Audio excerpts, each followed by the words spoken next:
तो दोस्तों, किसी ने सही बात कही है कि बदन मेरा मिट्टी का है, सांसें मेरी उधार है। घमंड करूं तो किस बात का? ये हम सब तो किराएदार है। एक बार महात्मा बुद्ध किसी नगर से गुजर रहे थे। तभी उनकी नजर एक कपड़ा व्यापारी पर पड़ी, जो उदास और निराश दिख रहा था। बुद्ध उसके पास गए और पूछा, तुम इतने दुखी क्यों हो? यदि आप मुझे अपनी चिंता के बारे में बताएं तो मैं आपकी मदद कर सकता हूं। कपड़ा व्यापारी ने बुद्ध को प्रणाम किया और उन्हें अंदर आमंत्रित किया।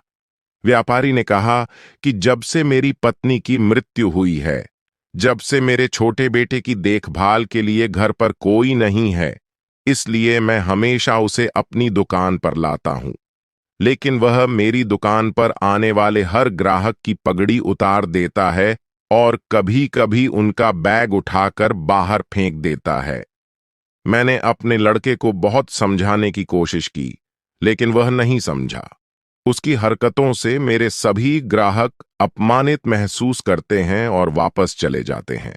बुद्ध ने कहा, मैं तुम्हारी मदद कर सकता हूं, लेकिन तुम मुझसे वादा करो कि तुम मेरे किसी भी काम अधूरा नहीं करोगे और न ही कोई सवाल पूछोगे।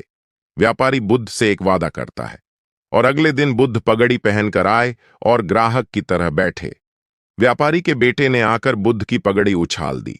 महात्मा बुद्ध मुस्कुराए और बोले, बहुत अच्छा, जाओ और वह पगड़ी वापस ले आओ।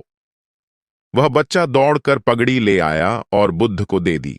अगले दिन बुद्ध एक कुल्हाड़ी और लाठी लेकर आए।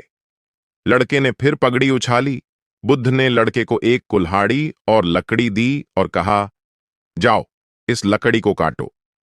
व्यापारी को थोड़ा डर था कि कहीं उसके बेटे को चोट न लग जाए, लेकिन उन्हें अपना वादा याद था। 7 दिनों तक महात्मा बुद्ध कोई न कोई नया काम लेकर आते और लड़के से करवाते। जल्द ही लड़का भूल गया कि उसे किसी की पगड़ी उतारनी है। व्यापारी बहुत खुश हुआ और बुद्ध को धन्यवाद दिया।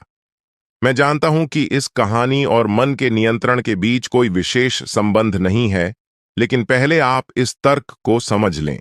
यदि हम अपने मन को अपने अनुसार कार्य नहीं कराएंगे, तो मन अपने अनुसार कार्य करेगा। यदि हम मन को अपनी इच्छा अनुसार नियंत्रित कर लें, तो मन को नियंत्रित किया जा सकता है। मन 2 तरह से काम कर सकता है। पहला, मन अपनी इच्छा अनुसार काम कर सकता है, या दूसरा, हम मन से अपनी इच्छा अनुसार काम करा सकते हैं। बुद्ध से मिलने से पहले लड़के का मन और मस्तिष्क अनियंत्रित रूप से उसकी इच्छा के अनुसार काम कर रहा था, लेकिन बुद्ध ने लड़के से अपनी इच्छा के अनुसार काम कराया, जिससे उसकी आदतें बदल गईं। दोस्तों, हम आशा करते हैं कि आपको बुद्ध की यह कहानी पसंद आई होगी। अगर आपको यह कहानी पसंद आई, तो इस वीडियो को एक लाइक एंड चैनल को सब्सक्राइब जरूर करें। धन्यवाद।